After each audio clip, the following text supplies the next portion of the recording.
Assalamualaikum warahmatullahi wabarakatuh.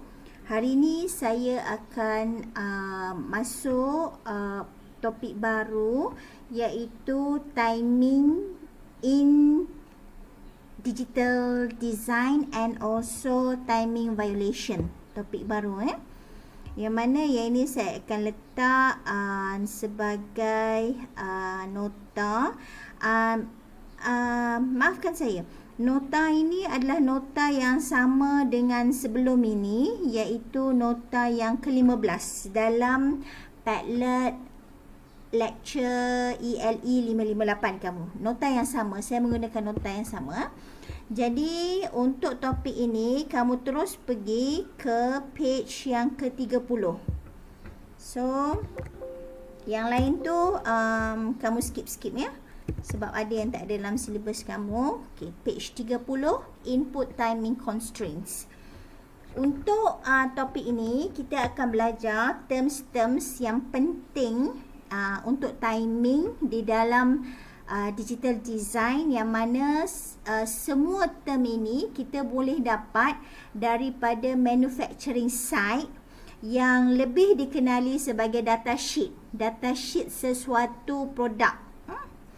Okey, kita ada terms yang biasa kita jumpa yang dipanggil sebagai, ada 3 terms yang selalu yang paling famous lah dalam digital design ini, iaitu setup time, hold time dan juga aperture time.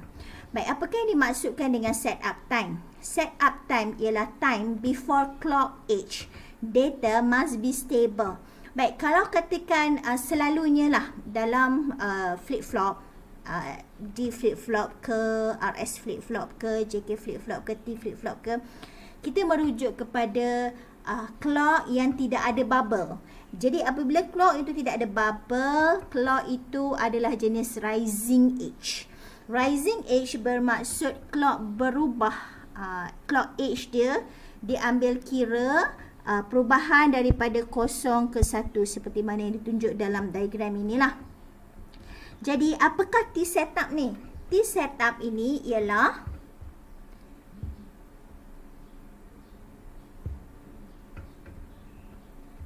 baik, T setup ini ialah time before clock age. Jadi clock age yang kita nak pakai dekat sini, dia ada 2 tau, sebab dia ada delay sikit untuk masa perubahan daripada 0 ke 1. Jadi senang cerita, kita ambil dekat tengah-tengah. Kita ambil average. Jadi kita ambil dekat tengah-tengah antara age ni, kita ambil dekat bahagian tengah-tengah. Jadi beberapa second, beberapa nanosecond, beberapa picosecond sebelum perubahan clock ini, data input tu dia mesti stabil tau. Kita tak maulah sekejap 1, sekejap 0, sekejap 1, 0 macam ini. Kita tak mau. Kita tak mau volatile input data macam ni, input value. We don't want this volatile value. Kita nak supaya ada satu input yang stabil. Kalau 1 terus 1, kalau 0 terus 0. Jadi beberapa nanosecond sebelum berlaku clock age ini, data input ni mesti stabil.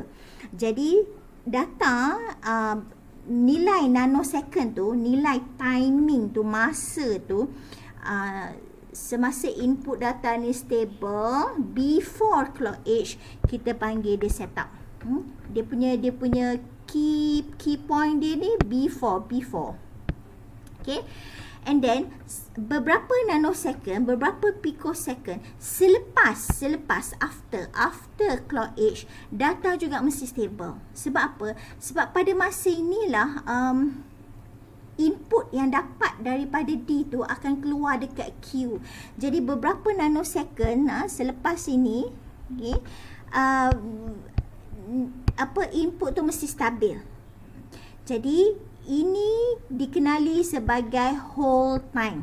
Jadi kita ada 2, setup dengan hold ini adalah satu keadaan, satu state which is critical in any flip-flop. Because it is combined the the time frame between the setup and hold time, kita campur dua-dua ni, setup campur dengan hold, kita akan dapat satu terms yang dipanggil sebagai aperture ataupun selalunya ditanda sebagai T and small cap TA. Jadi TA aperture tu bermaksud T setup time campurkan dengan hold time. Baik, H triggered D flip flop. Yang ini seperti mana yang saya explain sebelum inilah. Kalau katakan dekat clock itu tidak ada bubble, hanya ada triangle macam ni, itu bermaksud rising edge. The triggered the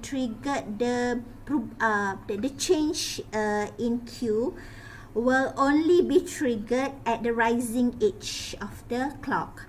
Whereby if you have the bubble here, ada bubble, ada bulatan dekat situ, then the value of Q, the output will be triggered at the falling edge of the clock. Okay, setup time, yang ni terms dia seperti mana yang saya explain sebelum inilah. Dia punya keyword dia adalah before clock edge. Hold time, okay, dia punya keyword dia after clock edge. Delay on output changing from positive clock edge. Jadi pada masa D tu berubah, okey, kita merujuk pada flip flop sekarang, flip flop. Register is flip flop lah. Okey, jadi pada masa yang ini, of course this one is not the practical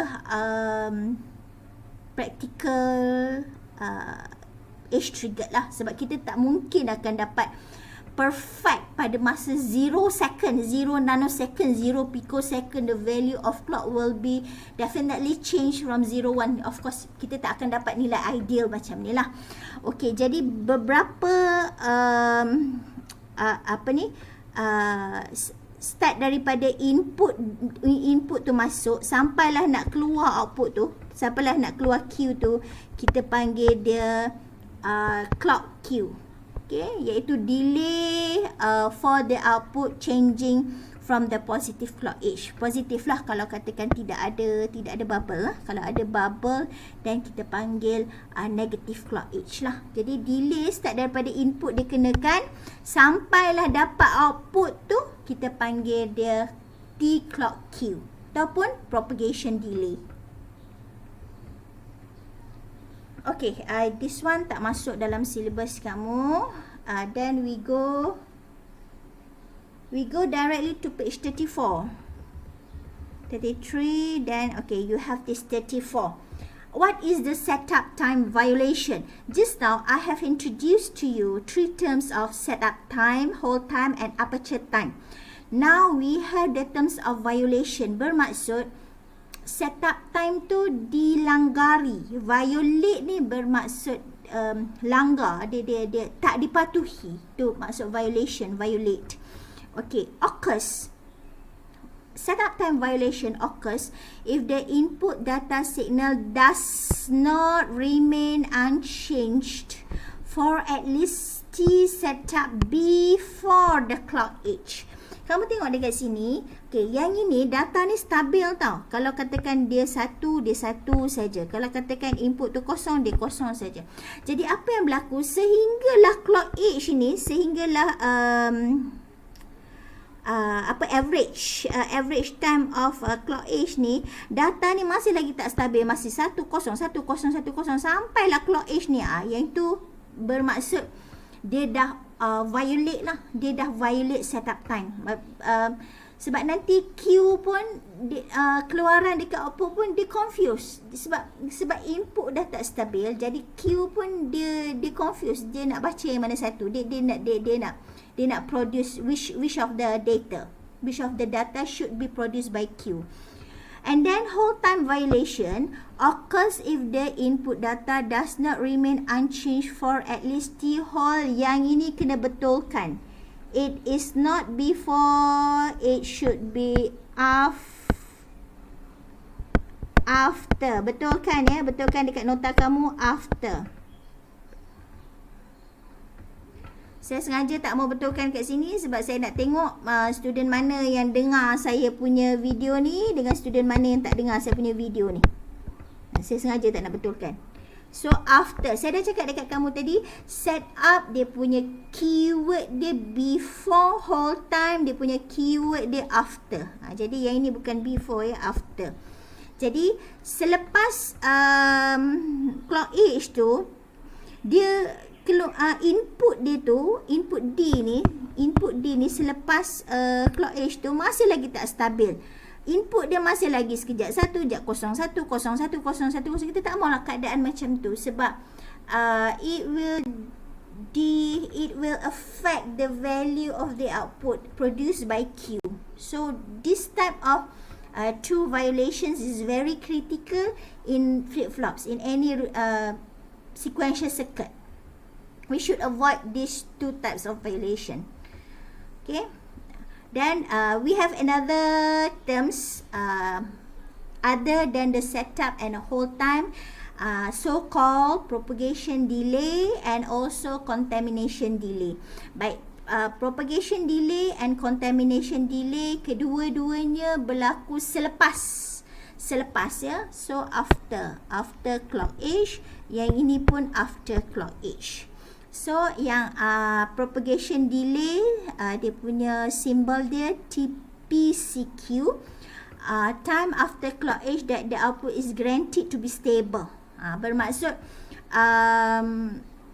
dia dah start stable dah. Start daripada after clock age tu, data output. Sekarang ni kita merujuk pada output ya. Ingat ya, tadi untuk set up dengan hold time dia merujuk kepada input. Sebab apa? Sebab for all the time being I have been explain to you, semuanya saya merujuk kepada D. D ni untuk D flip flop, D ni adalah simbol untuk input, whereby untuk propagation delay dan juga contamination delay ni adalah untuk output. Okay, yang ini pun sama, time after clock age that Q. Q ni maksudnya output lah. Okay, dan untuk propagation dan contamination ni semuanya saya merujuk kepada Q. Q dalam D flip-flop merujuk kepada output lah. Sebab itulah tajuk dia output timing constraints. Tadi input untuk set up dan juga hold time merujuk kepada input. Input timing constraints. Lepas tu, we have another term selain daripada propagation delay, so-called contamination delay. Contamination delay ni, time after clock age that Q might be unstable. Okay, start daripada dia dah start daripada dia dah tak stable tu, kita panggil dia unstable. Kita panggil dia contamination. Sebab kita mesti ingat ya, silicon ni adalah material yang akan mempengaruhi contamination.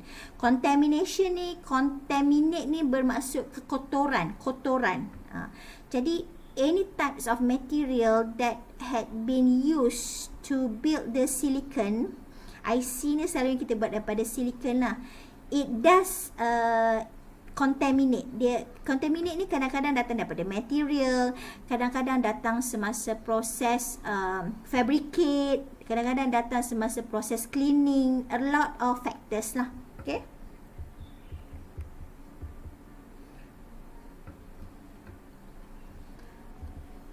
So yang ini adalah explanation untuk synchronous sequential circuit. Specifically, inputs must be stable. Saya dah cakap dekat kamu tadi, kalau input saya merujuk kepada setup time dan juga hold time. Setup time dia punya keywords dia adalah before, hold time dia punya keywords dia adalah after. Okay. So let us be more specified on setup and hold time. Setup time ada dua Set up time dengan hold time, kita tahulah dia merujuk kepada input.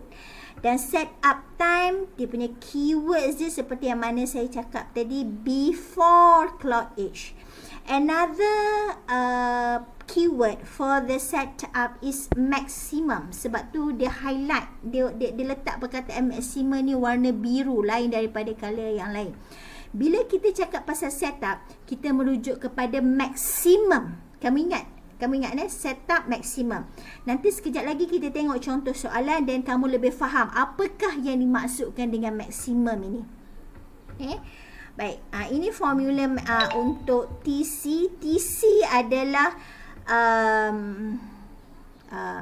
satu cycle of time. Start daripada first clock age sampailah second clock age. Kita panggil dia cycle of time. Okay, seterusnya. Okay, kamu tengok formula untuk TC satu cycle time ni ada banyak timing yang contributes to this TC. You have TPCQ, then kamu ada TPD, and then kamu ada T setup. Okay, jadi semua ini mestilah nilai TC cycle time ni, sebab kita merujuk kepada maksimum, maka dia mestilah lebih besar atau sama dengan. Okay. Jadi the key points here is kamu ingat satu formula ni untuk nak tentukan setup time. Setup time ada dekat sini, yang mana nilai setup ini key points dia merujuk kepada maximum. Okay, maximum. Okay, then we have the second terms of hold time. Saya dah bagi tahu kamu tadi, hold, setup dan hold merujuk kepada input. Keywords untuk hold ialah after clock age. Second keywords for hold time is minimum. Nampak tak dia highlight perkataan minimum tu, dia color lain daripada other words. Minimum. So, the input to register R2 must be stable for at least T hold after the clock age. Jadi kamu tengok dekat sini, input yang pergi dekat register R2 ni, input dia adalah D2. Jadi, oleh kerana hold ini merujuk kepada after, jadi start daripada clock ni after lah. After tu bermaksud dia merujuk kepada input untuk D2. So, inilah D2 dia. Okay.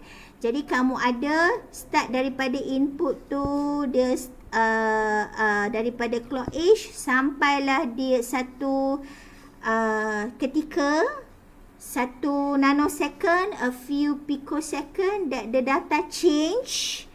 Itu kita panggil dia hold time. Okay. Jadi formula untuk hold time, kalau merujuk pada gambar rajah ini, kamu ada T hold kurang. Baik, kenapa T hold kurang sekarang? Sebab kita merujuk kepada minimum. Okay. Jadi T hold kurang daripada TCQ campurkan dengan TCD. Jadi kamu ingat satu formula ni, jadi kamu boleh bermain-main daripada formula ni lah. Okay. Kenapa tanda ni berubah? Yang ni saya rasa saya tak perlu explain lah, sebab kamu pun dah ambil matematik banyak kali kan. Diploma ada 3 matematik, lepas tu degree kamu ambil lagi matematik kan. So saya rasa term sini saya tak payah explain lah. Kenapa apabila kamu jadikan salah satu terms dekat bahagian kanan ni, maka kamu kena ubah tanda lebih kecil kepada lebih besar. Itu matematik lah, basic matematik kan, yang tak perlu saya explain dekat sini. Jadi key points dia, kamu ingat satu formula ini ya. Baik, kita tengok contoh soalan. Timing characteristics. Soalan ni dia dah bagi nilai CCQ, dia dah bagi nilai PCQ, dia dah bagi nilai setup, dia dah bagi nilai hold time. Okey, dia dah bagi nilai PD dan juga CD. Baik, kamu tengok dekat sini. CD dia ada dekat formula ni. CD, term CD tu dia ada dekat terms whole time. Whereby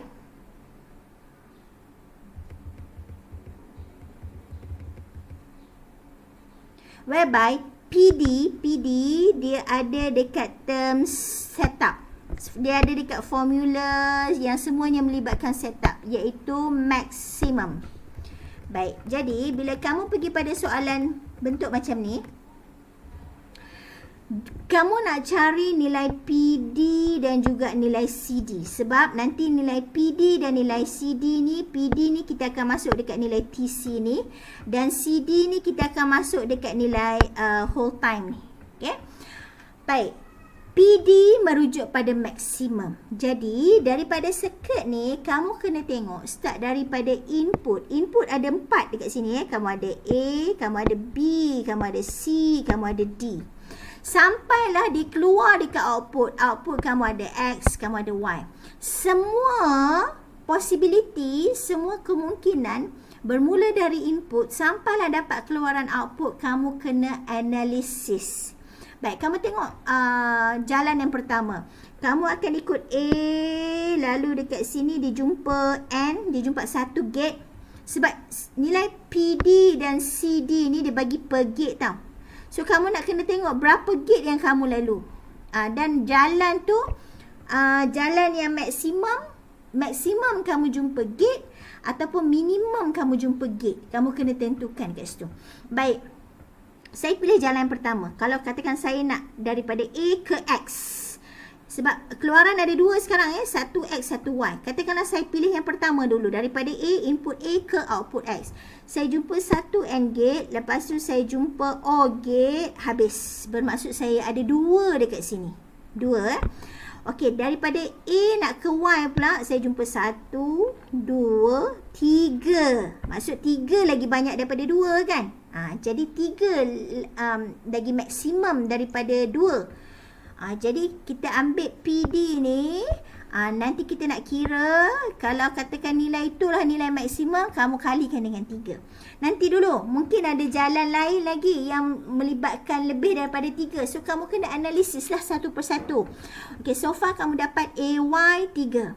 B ke X pula 1, 2, 3 yang ni kan. Nak kena padam ni. Okay, so B ke X kamu ada 1 ikut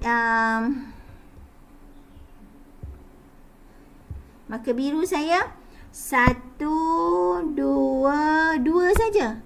Okay, B ke Y pula 1, 2, 3. So sama macam case A tadilah, dapat 3 kan. Okay, sekarang kita pilih jalan C pula. Saya pakai marker kuning. C pula. C ke X 1 saja. C ke Y 1, 2. Okey, D ke X dan D ke Y pula. So saya pakai marker purple. Okey, D ke X 1. Oh, D ke X saya tak boleh pergi D ke X saya tak boleh. Sebab tak ada jalan kan saya nak pergi ke X ke sini kan. So D ke Y saya hanya ada 1 saja. Baik, sepanjang kita analisis ni, perasan tak? Nilai paling minimum gate yang kita lalu, minimum gate yang kita lalu adalah 1 saja sepanjang kita analisis ni. Okey, contohnya D ke Y. Kamu ada mana lagi? Yang satu.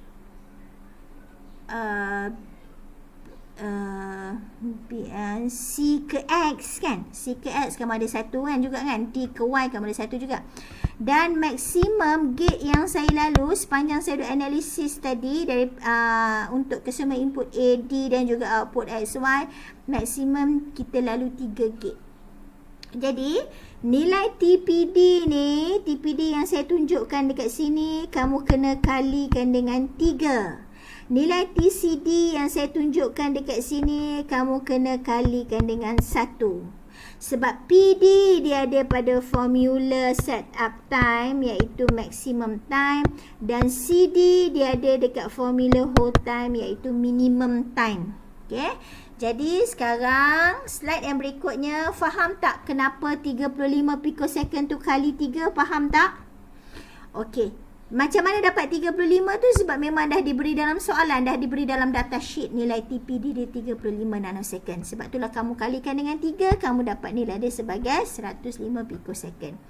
CD tadi merujuk pada minimum. Minimum bermaksud 1 kan. Tadi kita ada 1 kan. 1 kalikan dengan berapakah nilai CD yang diberi dalam soalan? 25. Jadi 25 yang ditunjukkan ni sebenarnya 1. 1 kalikan dengan 25. Tu yang kamu dapat jawapan dia 25 pikosecond. Baik. Bila kamu masukkan ke dalam set up time constraint dan juga hold time constraint ni, kamu ingat persamaan yang terlibat tadi, iaitu TC lebih besar atau sama dengan, kan formula yang asal tadi yang daripada page sebelum tadi kan.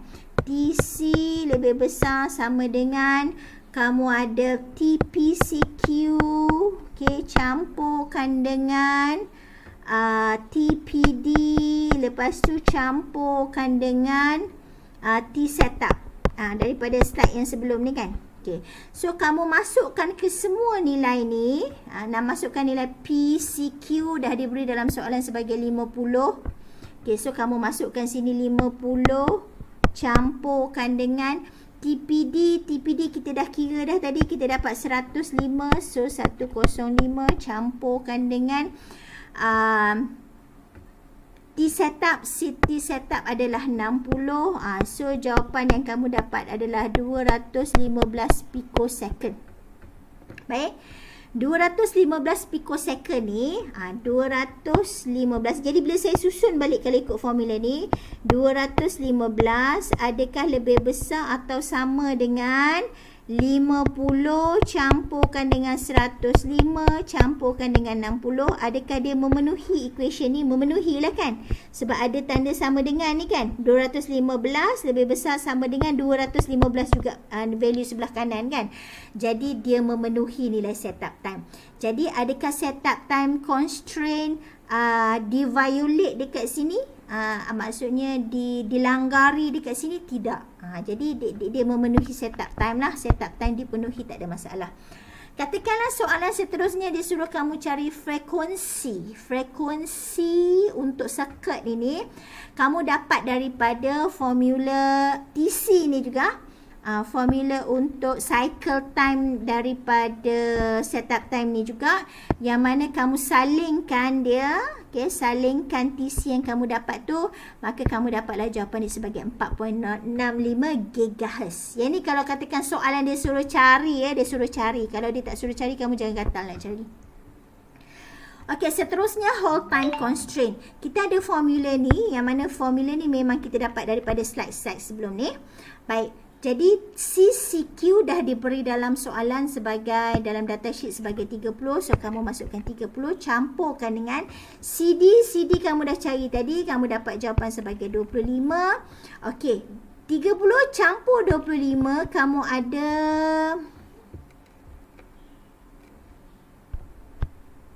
30 campurkan dengan 25, kamu ada sekarang nilai dia 55. Okey, kalau saya ikut kat sini, 55 pikosecond lebih besar daripada whole. Whole ni memang dah diberi dalam datasheet sebagai 70. Jadi 55 lebih besar daripada 70 pikosecond. Adakah ini betul? Statement ini betul. Statement ini salah. 55 besar. Of course lah 55 kecil daripada 70 kan.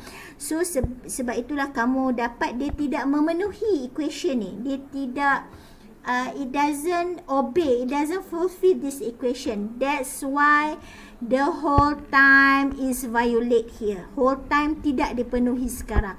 Maka kamu kena cari jalan supaya secara matematik, secara logik, kamu kena tinggikan nilai 55 ni daripada 70. Kita nak supaya value sebelah kiri ni lebih besar daripada value 70 ni. Barulah equation ini dipenuhi. Jadi macam mana kita nak tambah nilai sebelah 55 ni? Of course kita tak boleh tambah nilai TCCQ sebab TCCQ ni dah diberi, dah fix dah value yang diberi dalam datasheet sebagai 30. Tetapi kita boleh ubah nilai CD yang ada di sini. Whole pun tak boleh nak ubah kan? Katakanlah kamu nak kecilkan, tak nak bagi 70. Supaya kamu nak kecilkan kurang daripada 55 supaya dia memenuhi equation ni. 55 lebih besar daripada katakanlah 40. Whole pun kamu tak boleh nak ubah dah, sebab whole memang dah fix dah value dia sebagai 70 picosecond, memang dah diberi dalam datasheet ni. Maka nak tak nak kamu kena ubah nilai CD. Yang mana nilai CD ni adalah ditentukan daripada minimum way that it propagates from the input to the output. Jadi sekarang ni, bila kamu nak tambah nilai 25 ni, kamu kena tambah dekat ke semua jalan singkat. Jalan minimum yang kita ada tadi, dia hanya lalu dekat satu gate, iaitu dia lalu daripada C ke X1. Satu lagi dia lalu daripada D ke Y. Jadi jalan yang saya tunjukkan dengan warna, dengan marker merah ini adalah jalan yang perlu kamu tambah gate. Secara logik, bila kamu tambah gate dekat sini, maka dia akan jadi 2 kalikan dengan 25, maka dia akan dapat 50 picosecond. Bila nilai dekat sini jadi 50 campurkan dengan 30, maka kamu akan dapat kat sini 80. 80 lebih besar daripada 70. Betul ke? Betul. Jadi barulah whole time dia tidak di-violate. Maksudnya dia memenuhi equation yang inilah. Jadi jalan yang saya tunjukkan dengan marker merah ni, kamu mesti tambah gate. Tetapi bear in mind, kamu tidak boleh mengubah apa-apa value daripada input kepada output. Kamu nak pilih gate apa supaya input gate, saya merujuk pada gate, bukan flip-flop, saya merujuk kepada gate. Kamu nak pilih gate apa supaya output sama dengan input. Kalau flip-flop tak apa, kamu tahu dia adalah D flip-flop. Tapi bila saya cakap pasal gate, apa gate yang perlu kamu pilih supaya output sama dengan input? Apa dia? N berubah. Kalau katakan input dia kosong, input dua-dua input satu, output dapat satu. Tapi kalau katakan input dia lain lah, kosong dengan satu, dia akan dapat kosong. Walhal input tu, salah satu input tu satu kan. Jadi gate yang paling sesuai dekat sini, yang tidak akan merubah apa-apa nilai input dan output, lah satu gate yang kurang famous, tapi dia wujud yang kita panggil dia sebagai buffer. Buffer dekat sini. Buffer. Jangan pula kamu pergi tambah bulat dekat sini. Yang tu dia dah jadi inverter dah. Yang tu memang terang-terang lah output tak sama dengan input. Okay. Jadi gate yang paling sesuai untuk kita tambah dekat sini ialah buffer. Jadi bila kamu tambah dekat jalan yang saya tunjukkan sebagai jalan merah tadi, kamu tambahkan dengan buffer seperti mana yang diberi, yang ditunjukkan dalam slide 45 ni, maka nilai CD ni dia akan jadi 2 kalikan dengan 25 picosecond, maka kamu akan dapat 50 picosecond dekat sini. So dekat sini kamu akan dapat 50 picosecond. Yang mana CCQ tadi seperti mana saya tunjukkan tadilah, 30 campurkan dengan 50, kamu ada 80. Dan 80 of course lah lebih besar daripada 70. Maka equation ini di fulfill. Okay? Itulah macam mana kamu nak suggest a solution so that this design of the sequential circuit will fulfill the setup time and also the hold time requirement. Setup time and hold time requirement. Jadi ni contoh soalan yang terlibat ya. Okey, contoh seterusnya, skew. Selain daripada kamu ada hold time, set up time, kamu ada propagation delay, kamu ada contamination delay, kamu ada cycle time tadi. There is another terms which is not familiar because this one is just the minor timing constraints that affected the digital circuit known as skew. Tapi kamu mesti tahulah apakah maksud skew, apakah maksud jitter. Skew ni bermaksud difference between clock cycle, between clock ages. Dia skew ni dia terhasil macam mana tau? Kamu ada R1 dan R2, dia datang daripada clock yang berbeza. Kalau katakan dia datang daripada clock yang sama, katakanlah clock yang satu clock yang kat sini dia masuk dekat sebagai clock 2, satu lagi dia masuk dekat clock 1. Dia perfect. Dia tak ada delay. Yang itu tak apa, tapi dia sekarang ni walaupun dia datang daripada sumber yang sama, tapi dia ada delay dekat sini. Yang itu ada masalah. Okey, itu satu. Satu lagi, dia sumber clock yang berbeza tau. Macam ini yang marker merah ni sumber clock yang sama. Ada juga circuit di mana sini satu sumber iaitu clock 2. Sini lagi satu sumber yang berbeza, yang ni clock 1. Yang itu pun mungkin juga akan menghasilkan clock skew. Baik, clock skew ini adalah keadaan di mana ada perbezaan antara clock yang pertama dan juga clock yang kedua. Yang mana perbezaan ini macam saya cerita tadilah, clock edges kita ambil average senang cerita kita ambil tengah-tengah lah. Jadi perbezaan antara clock pertama dan clock yang kedua ni lah kita panggil dia sebagai skew. Bukan screwed up, skew. Then clocks have uncertainty in arrival time. Clock skew is a phenomenon in synchronous circuits in which the same source clock signal sent from the clock circuit arrives at different component. Okay, macam saya cerita dekat kamu tu lah, dia boleh datang daripada same source ataupun dia boleh datang daripada different source. Walau bagaimanapun, untuk kebanyakan majority digital circuit, kebanyakan flip-flop, kebanyakan register, mereka berpunca daripada clock signals yang sama, same source clock signal. Sebab itulah dia cakap dekat sini, in which the same source clock signal arrives at different component at different times, ya. Jadi clock skew adalah time difference. Keyword dia adalah time difference in clock age arrival at two input register. Okay, last sekali, selain daripada clock skew, kamu ada satu lagi terms yang dipanggil sebagai clock jitter. Okay, skew tadi disebabkan oleh delay dalam perjalanan daripada same clock source, okay, dan disebabkan oleh the difference in arrival. Okay, jitter juga membawa maksud yang sama. Dia different components, different arrival of time. Tetapi yang ni kan variation in clock age timing between clock cycles. Tetapi sekarang ni dia tidak disebabkan oleh manufacturing. Dia tidak disebabkan oleh tempoh penghantaran tu lama, bukan. Tetapi disebabkan oleh noise latar belakang.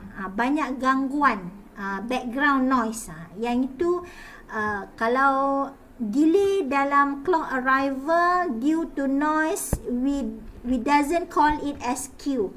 We call it as jitter. Okay? So, semua terms-terms ini, skew, jitter is a minor. Dia ada, dia wujud sebagai clock variation, clock variation and also violation. But it only contributes as a minor portion in digital circuit. Baik, sampai di situ saja kuliah penerangan saya untuk timing and also timing violations in digital circuit design. Assalamualaikum warahmatullahi wabarakatuh.